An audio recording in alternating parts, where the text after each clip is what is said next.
का उनको तात्पर्य नहीं पता। वंदे गंगा जल संरक्षण अभियान, जल संरक्षण अभियान का मतलब ये होता है कि जल को आप साफ सुथरा करके और जल को संरक्षित कर रहे हो, तो आप ये संरक्षित कर रहे हो। तक्षशिला निकेतन कॉलेज, जहां है advance nursery teacher training, yoga teacher training and early childhood care and education, recognized from MSME and organization under ministry of MSME। तो आज ही आइए तक्षशिला निकेतन कॉलेज और करिए अपने सपने पूरे एट सिंह भूमि कॉलोनी, जनाना रोड, लोहागल, अजमेर। आप ये देखिए, यूथ कांग्रेस ने पूर्व में भी अजमेर के जिला प्रशासन को, अजमेर के नगर निगम के प्रशासन को चेताया था कि आना सागर की जो दुर्दशा हो रखी है बीजेपी के राज के अंदर। हाल ही में बीजेपी के मुख्यमंत्री भजनलाल सरकार ने जो अभियान चलाया था वंदे गंगा जल संरक्षण अभियान, उस अभियान के तहत बीजेपी के सभी नेता, विधायक, विधानसभा अध्यक्ष, सारे पार्षदगण आना सागर के अंदर उतर के और सफाई अभियान चलाया था। आप देख सकते हैं आना सागर के सफाई अभियान का जो सिर्फ एक रील बनाने की जो उन्होंने कलाकारी करी थी सिर्फ 3 दिन की, उस 3 दिन के बाद में आने वाले दिनों में बारिशें आ गई। आज जब आना सागर का लगातार गेट खोला जा रहा है और गेट खोलने के दौरान जो पानी को निकाला जा रहा है, उसके बाद आज वापस आप जो हालात देख सकते हो कितनी बुरी दुर्दशा हो चुकी है आना सागर की। और जो वंदे गंगा जल संरक्षण अभियान, या तो बीजेपी को इस जो टैगलाइन बीजेपी ने दी थी, या तो इस टैगलाइन का उनको तात्पर्य नहीं पता।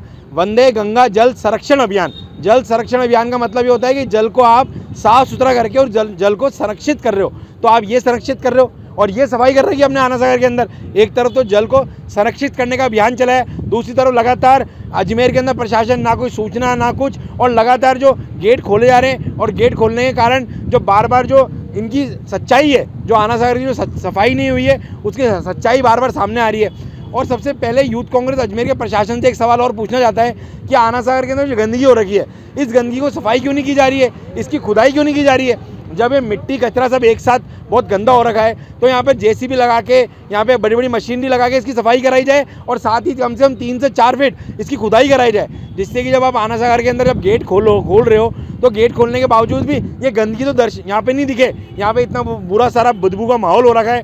तो यूथ कांग्रेस ये क्वेश्चन करती है अजमेर के प्रशासन को, अजमेर के नगर निगम को, अजमेर के विधानसभा अध्यक्ष को, अजमेर के विधायकों को कि जिस तरीके से आप लोगों ने आना सागर के अंदर उतरकर जो संरक्षण अभियान का जो अभियान चलाया था, अब कहाँ है वो अभियान। तो यूथ कांग्रेस का कड़ा विरोध करती है और बार बार यूथ कांग्रेस चेता रही है अजमेर के प्रशासन को, नगर निगम को। अगर प्रशासन नीचे था तो यूथ कांग्रेस अजमेर जिला कलेक्टर का, अजमेर नगर निगम का उग्र प्रदर्शन करके घेराव करेगा, जिसकी जिम्मेदारी अजमेर जिला प्रशासन की होगी।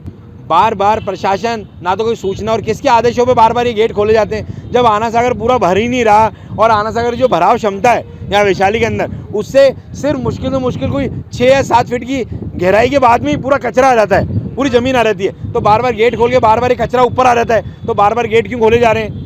तो यही यूथ कांग्रेस मांग करती है। आगामी दिनों के अंदर बारिशों की कोई अभी सूचना नहीं है कि बारिशें कितनी आएगी कितनी नहीं आएगी, पर अगर बारिशें नहीं आती है तो क्या आना सागर की आने वाले दिनों के अंदर, आने वाले महीनों में आना सागर की यही स्थिति रहने वाली है? क्या यहाँ के लोगों को सिर्फ बदबू के अंदर ही अपना व्यापार, अपना आमजन यहाँ पे व्यापन करना पड़ेगा?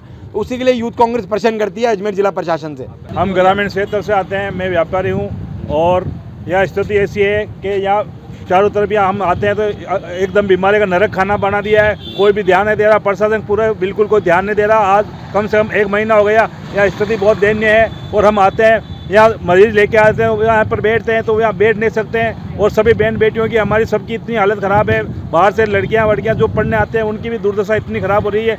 और यहाँ से जो भी गुजरता है उसकी गंद की इतनी आती है कि जिससे बीमारी का रोग यहाँ से लेके जाते हैं। बहुत ज़्यादा खतरनाक बदबू आ रही है, इसको रोकी जाए और इस प्रशासन सख्त से सख्त कदम उठाया जाए। और प्रशासन ध्यान नहीं दे रहा बिल्कुल भी। उत्तर भारत का एकमात्र सरकारी महिला इंजीनियरिंग कॉलेज महिला अभियांत्रिकी महाविद्यालय अजमेर, जहां 6000 से अधिक छात्राएं तकनीकी शिक्षा लेकर देश विदेश में प्रतिष्ठित संस्थानों में कार्यरत हैं। कॉलेज को NBA द्वारा कंप्यूटर साइंस और इलेक्ट्रॉनिक्स में मान्यता प्राप्त है। यहाँ है हॉस्टल सुविधा, अनुसूचित जाति की छात्राओं के लिए निःशुल्क आवास, smart classroom, digital library, wifi युक्त परिसर, 2 शोध केंद्र और 150 से अधिक स्टाफ। 100% प्लेसमेंट सहायता, राज्य सरकार, NGO व अन्य संस्थानों से छात्रवृत्ति की सुविधा भी उपलब्ध है। महिला अभियांत्रिकी महाविद्यालय अजमेर, तकनीकी शिक्षा में बेटियों की नई उड़ान।